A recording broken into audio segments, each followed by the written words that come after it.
ఈరోజు Visakhapatnam steel plant అత్యంత ప్రమాదకరమైన పరిస్థితిలో ఉంది. ఉత్పత్తికి కావాల్సినటువంటి రా మెటీరియల్ అన్ని కూడా నిండుకున్నాయి. గత వారం రోజులుగా యాజమాన్యం కానీ కేంద్ర ప్రభుత్వం కానీ ఈ ప్లాంట్ను పరిరక్షిస్తామని చెప్పి తప్పుడు ప్రకటనలు పత్రికల ద్వారా ఇస్తున్నారు. ప్రకటనలకి ఇక్కడ జరుగుతున్న దానికి ఎక్కడ కూడా పొంతన లేని పరిస్థితి. ఈవేళ రాత్రి నుంచి కూడా విపరీతంగా కోలంతా తడిసిపోయి విశాఖపట్నం స్టీల్ ప్లాంట్లోకి రావాల్సిన నిల్వలు రాలేదు. మెయిన్ పోర్ట్లో ఇక్కడ ఉన్నటువంటి గంగవరం పోర్ట్ ఏదైతే ఉందో సుమారు 2 లక్షల టన్నుల కోకింగ్ కోలు గత నెల రోజులుగా పెండింగ్ ఉంది. కోర్ట్ అటాచ్మెంట్లతో ఆ కోళ్ళు రావట్లేదు. నిన్న అనేక వ్యయ ప్రయత్నాలు వచ్చి వాళ్ళందరినీ కూడా పిలిచి మీకు డబ్బులు 200 కోట్లు మీకు ఇప్పుడు ఇచ్చే పరిస్థితిలో స్టీల్ ప్లాంట్ లేదు కాబట్టి విశాఖపట్నం స్టీల్ ప్లాంట్కి సంబంధించిన ఉత్పత్తులు తయారైన ఉత్పత్తులు మీకు ఇస్తాం, స్టీల్ తీసుకుని ఆ కోలు వదిలిపెట్టండి అని చెప్పి వారికి చెప్పిన తర్వాత నిన్న కోర్టులో హైకోర్టుకు వాళ్ళు సబ్మిట్ చేశారు. మేము వాళ్ళు ఇవ్వాల్సిన విశాఖపట్నం స్టీల్ ప్లాంట్ ఇవ్వాల్సిన 200 కోట్లకు గాను మేము స్టీల్ తీసుకుని వాళ్ళ కోళ్ళు రిలీజ్ చేయాలని చెప్పి కోర్టుకు వాళ్ళు అఫిడవిట్ ఇవ్వడం జరిగింది. నిన్న అది క్లియర్ అయింది. అయితే అన్ని కూడా ఆర్డర్స్ రావడానికి ఈవేళ రేపు కూడా సెలవు రావడం ఇంకా 2-3 రోజులు పట్టే పరిస్థితి ఉంది. ఈ లోపల మెయిన్ పోర్ట్ నుంచి కోల్ తీసుకోవడం కోసం మా వెసల్స్ అన్ని కూడా విశాఖపట్నం పోర్ట్ ట్రస్ట్కి వచ్చినాయి. అక్కడ 2 రోజుల నుంచి లోడ్ అయినటువంటి రేకులు పూర్తిగా నీట మునిగిపోయి పూర్తిగా తడిచిపోయిన పరిస్థితి. ఇంజన్తో నీరు తోడుతున్న పరిస్థితి. ఇవాళ ముందు చూపు లేకుండా కేంద్ర ప్రభుత్వం వ్యవహరించడంతో ఇక్కడ యాజమాన్యం సరైన నిర్ణయాలు తీసుకోకపోవడం వల్ల ఈ పరిస్థితి వచ్చి ఇవాళ మధ్యాహ్నం నుంచి బ్లాస్ట్ ఫర్నేస్ 2ను కూడా ఆపేసే పరిస్థితి. అరకొరగా ఇప్పటికీ ఉత్పత్తి జరుగుతుంది. ఒక బ్లాస్ట్ ఫర్నేస్ 3 మాత్రమే రన్ అయ్యే పరిస్థితి ఉంది.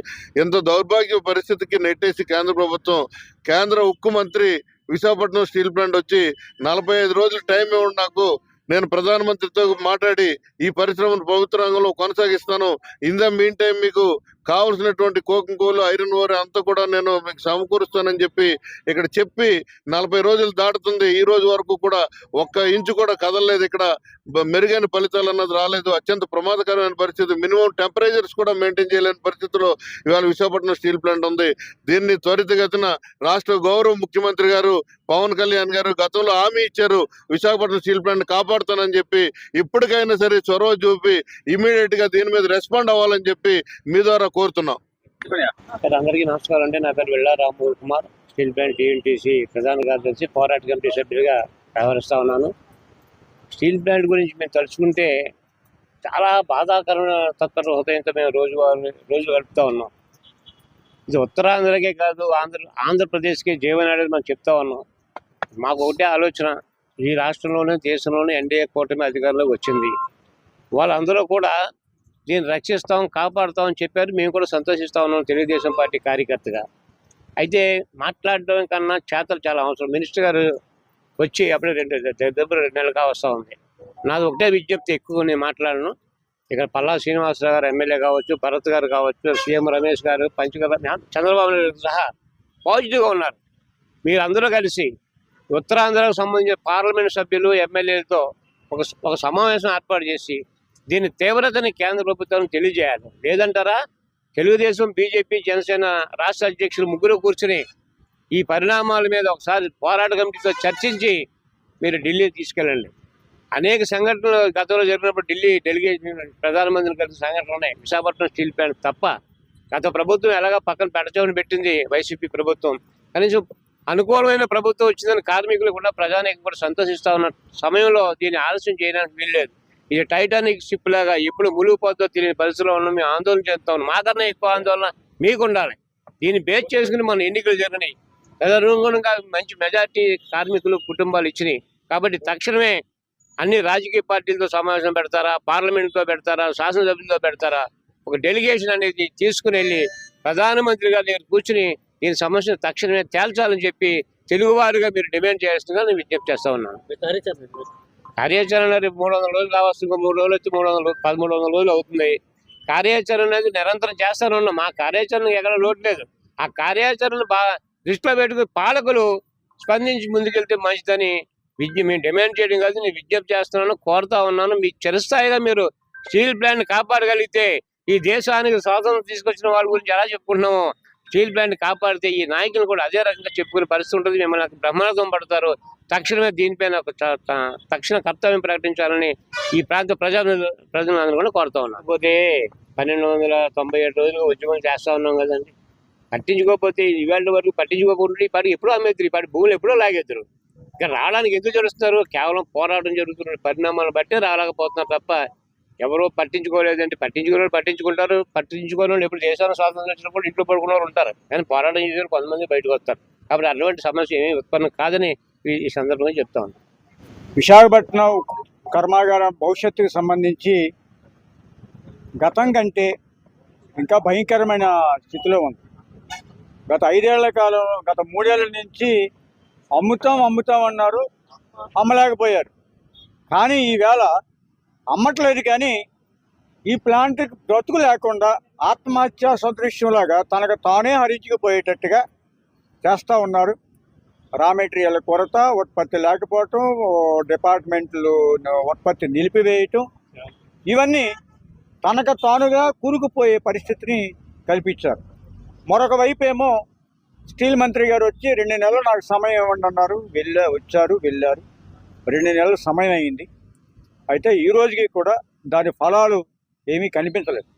సరే, ఇవాళ అయితే ఒక వార్త అయితే వచ్చింది, మంత్రి గారు ఏదో పిలిచారు సిఎండి గారిని అని చెప్పి. ఎందుకు పిలిచారు, ఏంటి, డబ్బులు శాంక్షన్ చేస్తున్నారు అనేది అది మాత్రం బయటకు రావట్లేదు.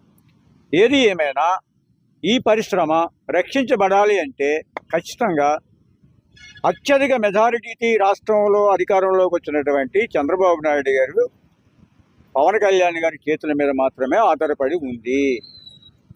పవన్ కళ్యాణ్ గారు చాలా సందర్భాల్లో గాజువాకులోనే చెప్పారు, అరే మీరు నన్ను ఓడించారా, నేను ఏం చేయగలను మీకు అన్నారు. కానీ ఇవాళ మేము అడుగుతున్నాం, సార్ మిమ్మల్ని మేము గెలిపించాం కాబట్టి చేసే బాధ్యత మీకుంది. ఇప్పుడు చేయాల్సింది ఈ పోరాట కమిటీని, ఈ రాష్ట్రంలో ఉన్నటువంటి అఖిలపక్ష రాజకీయ నాయకులని ఢిల్లీ తీసుకెళ్ళి ప్రధానమంత్రి దగ్గర కూర్చుని మోడీ గారు, చంద్రబాబు నాయుడు గారు, పవన్ కళ్యాణ్ గారు, చంద్రబాబు నాయుడు గారు మోడీ మెడల ఉంచైనా సరే ఈ ప్లాంట్కి 15,000 కోట్ల రూపాయలు అదనంగా తీసుకురాగలిగితే ఖచ్చితంగా ఈ ప్లాంట్ మళ్ళీ టర్న్ అరౌండ్ అవుద్ది, మళ్ళీ ఉజ్వల భవిష్యత్తు వస్తుంది. 7 మిలియన్ టన్నులు కాదు, 16 మిలియన్ టన్నులకి ఈ ఉత్పత్తిని తీసుకెళ్ళడం కోసం కార్మిక వర్గం సంసిద్ధంగా ఉందని చెప్పి ఆ దిశగా స్థానిక రాష్ట్ర ప్రభుత్వం చర్యలు తీసుకోవాలని చెప్పి విజ్ఞప్తి చేస్తూ ఉన్నాం. ఇంకొక విషయం ఏంటంటే, నిన్నటి వరకు ఈ ఉన్నటువంటి మోడీ ఆయన మీద ఈ ప్లాంట్ ఆధారపడి ఉందని మేము అనుకునేవాళ్ళు. ఇవాళ ఈ ప్లాంట్ మోడీ మీద ఆధారపడి లేదు, చంద్రబాబు మీద, పవన్ కళ్యాణ్ మీద మాత్రమే ఆధారపడి ఉంది. వారే ఈ ప్లాంట్ని కాపాడాలని బాధ్యత ఉంది, వారికే పరిస్థితి ఉంది. ఇక్కడ మనం లేకపోతే, మన రాష్ట్రం లేకపోతే కేంద్రం లేదు, మన జేబులో కేంద్రం ఉంది. మనం ఖచ్చితంగా పిడికిలు బిగిస్తే కేంద్రం పడిపోద్ది. అవసరమైతే స్టీల్ ప్లాంట్ కోసం మేము ఎంతటి తెగింపుగానే వెళ్తామని చెప్పి ఒక హెచ్చరిక మాత్రం పాలక పార్టీ జారీ చేయాలి, రాష్ట్ర పార్టీ లేదా ఉక్కు కార్మిక వర్గమే ఆ హెచ్చరిక జారీ చేయడం కోసం భవిష్యత్తులో సంసిద్ధంగా ఉందని ఈ సందర్భంగా రేపు 1, 2, 3 తారీఖులలో ఇదే విశాఖపట్నం స్టీల్ ప్లాంట్లో ఏఐటీసీ జాతీయ సమితి సమ్మేళనాలు జరుగుతూ ఉన్నాయి. జాతీయ నాయకత్వం 500 మంది ప్రతినిధులు వస్తూ ఉన్నారు. జాతీయ ప్రధాన కార్యదర్శి కామ్రేడ్ అమర్జిత్ కౌర్, రామేంద్ర కుమార్ నేతృత్వంలో ఈ దేశంలో ఎదుర్కొన్న కార్మిక సమస్యలు, పరిశ్రమ సమస్యలు చర్చించబోతూ ఉన్నారు. విశాఖపట్నం స్టీల్ ప్లాంట్ గురించి కూడా ఒక మంచి ఐక్య కార్యాచరణని, జాతీయ కార్యాచరణ రూపొందించబోతా ఉన్నాం. దుమ్మేటి అప్పారావు, స్టీల్ హెచ్ఎంఎస్ అధ్యక్షులు. ఏదైతే విశాఖ ఉక్కుకి కేంద్ర ప్రభుత్వం ప్రకటన చేసిన నాటి నుండి ఈ రోజు వరకు కూడా 1997 రోజులు ఉద్యమం చేస్తున్నప్పుడు కూడా ఈ కేంద్ర రాష్ట్రంలో ప్రభుత్వాల్లో వచ్చినటువంటి నూతన మార్పు విధానాల మీద మేము ఈ రాష్ట్ర ముఖ్యమంత్రి కూడా కలవడం అనేది జరిగింది. రాష్ట్ర ముఖ్యమంత్రి గారు నేను తప్పనిసరిగా దీని మీద ప్రైవేటీకరణకు వ్యతిరేకం అని చెప్పడం అనేది జరిగింది. అవసరం అనుకుంటే నా పని చేస్తాను, మీ ఉద్యమం మీరు చేయండి అనేటువంటి టైంలో ఆయన చెప్పడం అనేది జరిగింది. అయినప్పుడు కూడా ఈ దేశంలో ఉన్నటువంటి ప్రభుత్వ రంగ సంస్థలు ఏదైతే ఉన్నాయో అన్ని అమ్మాలన్నటువంటి బీజేపీ నిర్ణయం ఏదైతే 24 జరిగినటువంటి కూటమి ప్రభుత్వంలో మార్పు అనేటువంటిది కనబడ్డది. ఇప్పుడున్నటువంటి బీజేపీ ఏదైతే కూటమి ప్రభుత్వం వచ్చిన తర్వాత మేము ఇసాక్ ఉక్కును ప్రభుత్వ రంగంలో కొనసాగించాలని వాళ్ళు కూడా కేంద్ర ముఖ్యమంత్రిని కలవడం అనేది జరిగింది. అలాగే మేము కూడా కలవడం అనేది జరిగింది. ఇక్కడికి వచ్చి ఆయన కూడా చెప్పడం అనేది జరిగింది. ఇక్కడ ఉన్నటువంటి యాజమాన్య తాలూకా విధానాల్లో మార్పు రావాలి. ఈ యాజమాన్యం కేంద్ర ప్రభుత్వ అధికారులు ఏదైతే హుకుం జారీ చేస్తున్నారో ఆ విధంగా ఇప్పుడున్నటువంటి యాజమాన్యం నడుస్తూ ఉంది. ఈ యాజమాన్యం తప్పుడు ఆలోచనలతో తప్పుడు సమాచారంతో కార్మిక వర్గాన్ని మోసం చేస్తున్నారు. దీన్ని పూర్తిగా మేము వ్యతిరేకిస్తున్నాం. ఇప్పటికైనా సరే కేంద్రం రాష్ట్ర ప్రభుత్వాలు ఇవి 3 కూటమిగా ఏర్పడ్డాయి కాబట్టి బీజేపీ, జనసేన, తెలుగుదేశం పార్టీ మాకైతే పూర్తిగా విశ్వాసం ఉంది. ఇది ఇప్పుడే ఈ రాష్ట్రంలో ఉన్నటువంటి జనసేన పార్టీ అధ్యక్షుడు, ఈ రాష్ట్రంలో ఉన్నటువంటి తెలుగుదేశం పార్టీ అధ్యక్షుడు, ఈ రాష్ట్రంలో ఉన్నటువంటి బీజేపీ అధ్యక్షుడు ముగ్గురు ఉమ్మడిగా కలిసి ఒక ప్రెస్ మీట్ పెట్టి ఆంధ్ర రాష్ట్రంలో ఉక్కు ఫ్యాక్టరీకి కాపాడే బాధ్యత మాదని తీసుకున్న తర్వాత ఇక్కడ ఉన్న పరిరక్షణ పోరాట కమిటీని, ఇక్కడ ఉన్నటువంటి నిర్వాసితులు, ఇక్కడ ఉన్నటువంటి రాజకీయ పార్టీలు కూడా గతంలో ఏదైతే ఆనాడు ఉన్నటువంటి ఎన్డీఏ గవర్నమెంట్ లో తెలుగుదేశం పార్టీ ప్రతిపక్ష నాయకుడైనటువంటి ఎర్రవనాయుడు గారు సారథ్యం వహించి ఆ రోజు దీన్ని రక్షించడం అనేది జరిగింది. ఆ విధమైనటువంటి స్ఫూర్తిని కూడా ఈ కూటమి ప్రభుత్వం తీసుకొని ఉక్కును పరిరక్షించడంలో ఈ రాష్ట్రంలో ఉన్నటువంటి నిరుద్యోగ సంస్థని యువతకు ఉద్యోగ అవకాశాలు కల్పించడంలో కీలక పాత్ర పోషించాలని చెప్పి ఈ ప్రభుత్వాలు కోరుకుంటూ, ఈ ప్రభుత్వాలకు నిమ్మకి నీరెత్తినట్టుగా అయితే ఏదైతే గత ప్రభుత్వాలకు బుద్ధి చెప్పారో ఆ విధమైనటువంటి కార్మిక వర్గం, దేశంలో ఉన్నటువంటి కార్మిక వర్గం అంతా కూడా పెద్ద ఎత్తున పోరాటం చేస్తానని మీ ద్వారా తెలియజేస్తాను.